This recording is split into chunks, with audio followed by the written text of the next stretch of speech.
Hi everyone, this is your host. My name is Waray.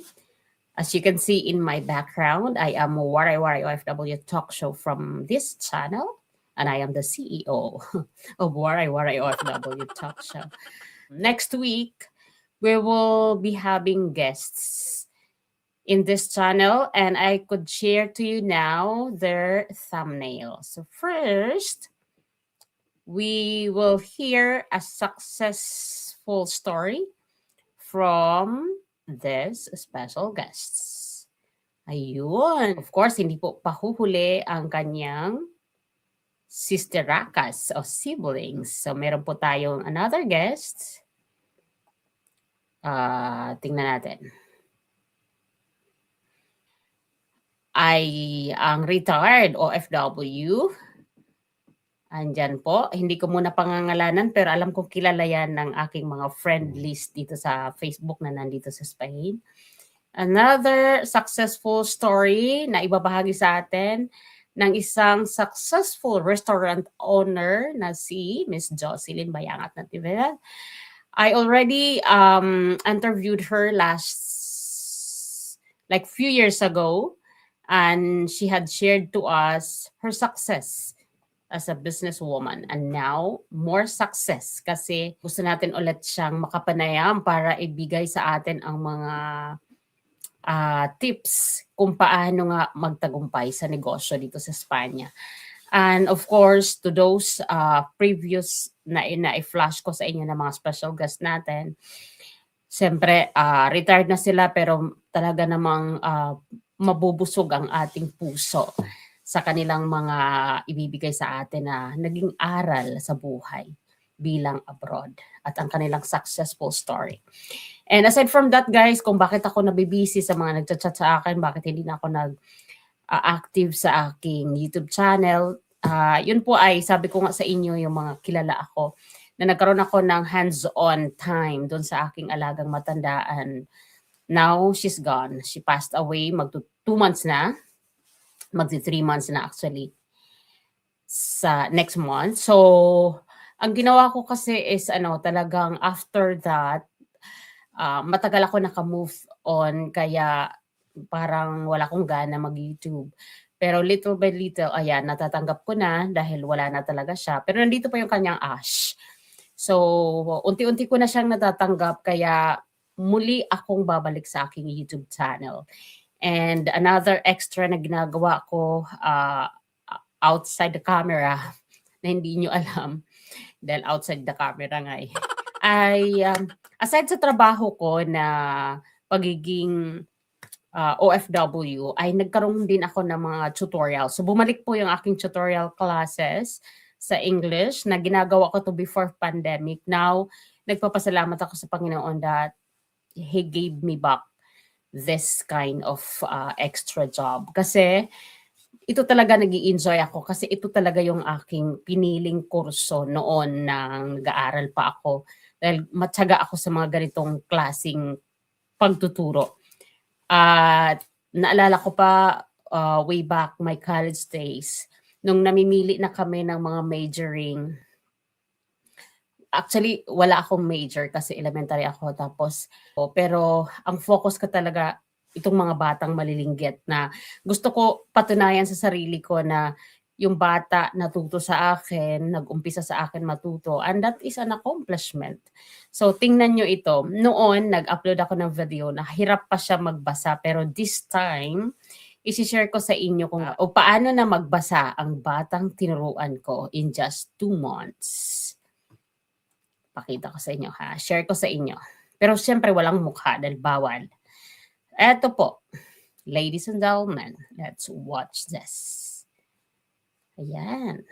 Has a cat. Good job. Some cat. So that is 1. Okay, next please. Next please. Delmo, I told you to sit properly. We will extend up to 2 hours. Okay. Has Again. the cat is fat. Next. Hello. No. Next, It's please. okay. Next, Okay. please. That's No. How do you read this? Oh, I choose. The. Ay, yes, it's okay. Thank you. So, how do you read that? The. Cat. Hat. No, tell mo has. Has. A. Mat. Good job. Another one. Porque ako. Yes, please. English también es muy cool. Tell mo, please, can you read this?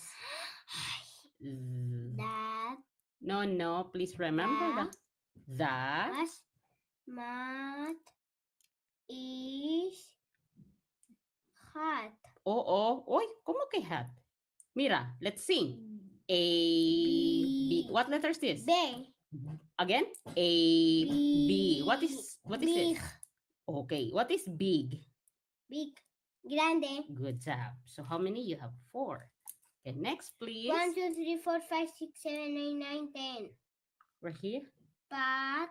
Good job. Sa. Saw. Saw. Mira. So. A, B, C. What is the sound of W? Whoa. Wow. So entonces this Wow. is saw. So. Again. Pot. Again. Tell me please. So. Saw. Mira. A. At. No.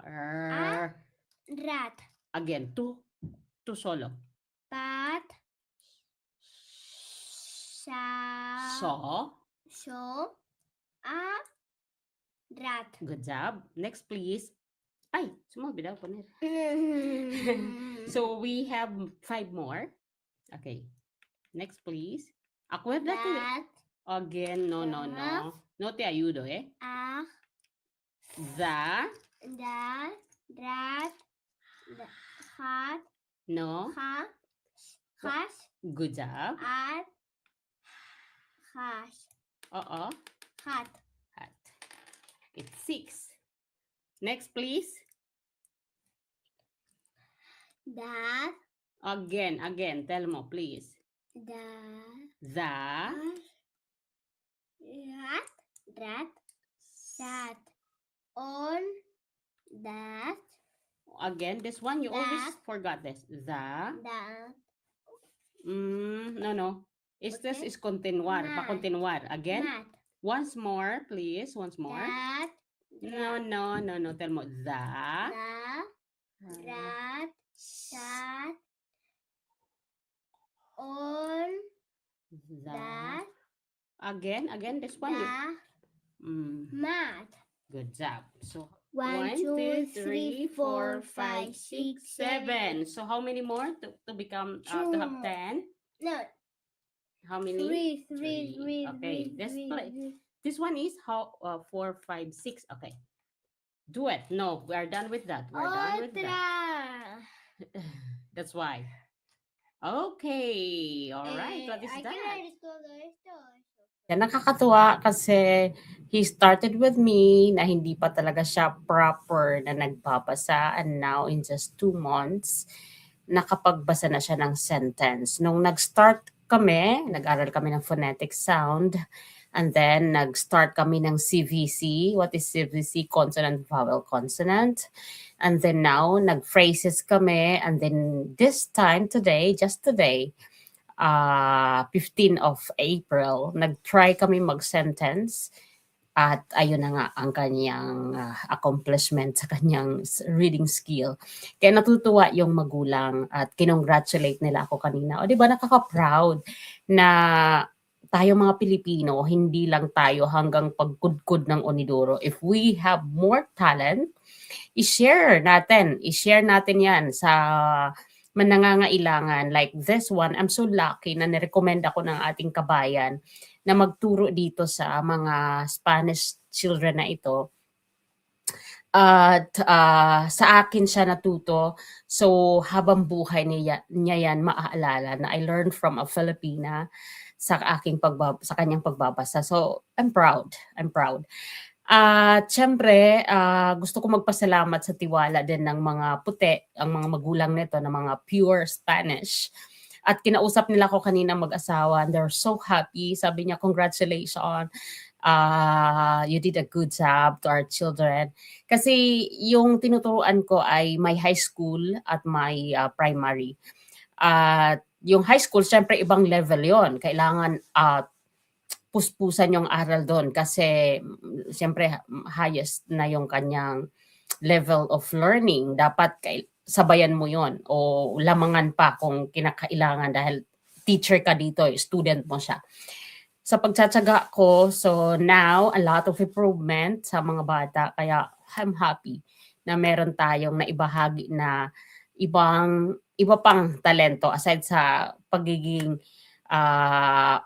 hands-on din natin o pagiging, paano ba to? Paano ba sabihin? Kasi ang hirap.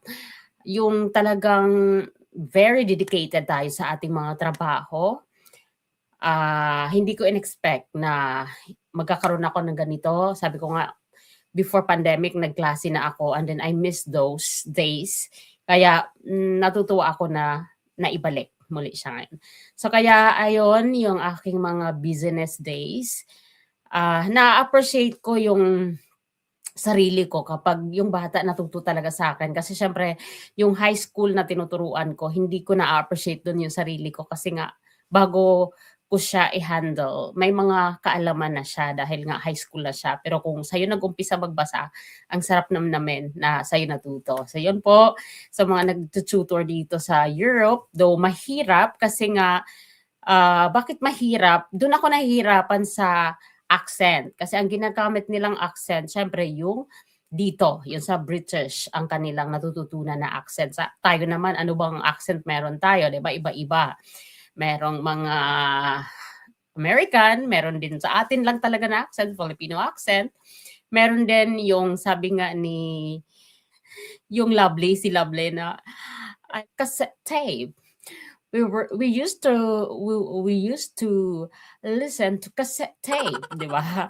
So mahirap maggaya ng British accent kasi unang-una, ito mga days na nagtuturo ako ng reading, nahihirapan din ako kasi may braces ako. So isa sa mga sagabal talaga yung pag-pronounce. At hindi ko masabayan yung accent dito na natututunan ng mga bata kasi talagang katulad ng nanay kanina ng mga bata na kausap ko, ang sinabi niya sa akin, actually, sabi niya, actually, we're planning to have my children's English tutorial next year. Next year. So, di ba, water, mother, sister, brother. So, iba sila. So, kailangan mong sabayan kung kaya. Pero kung hindi naman kaya, huwag kang mag-pretend. Diba? Yung totoo lang. So, yun po. Maraming salamat sa inyong panunood. Bye for now. I'll see you again on our next video.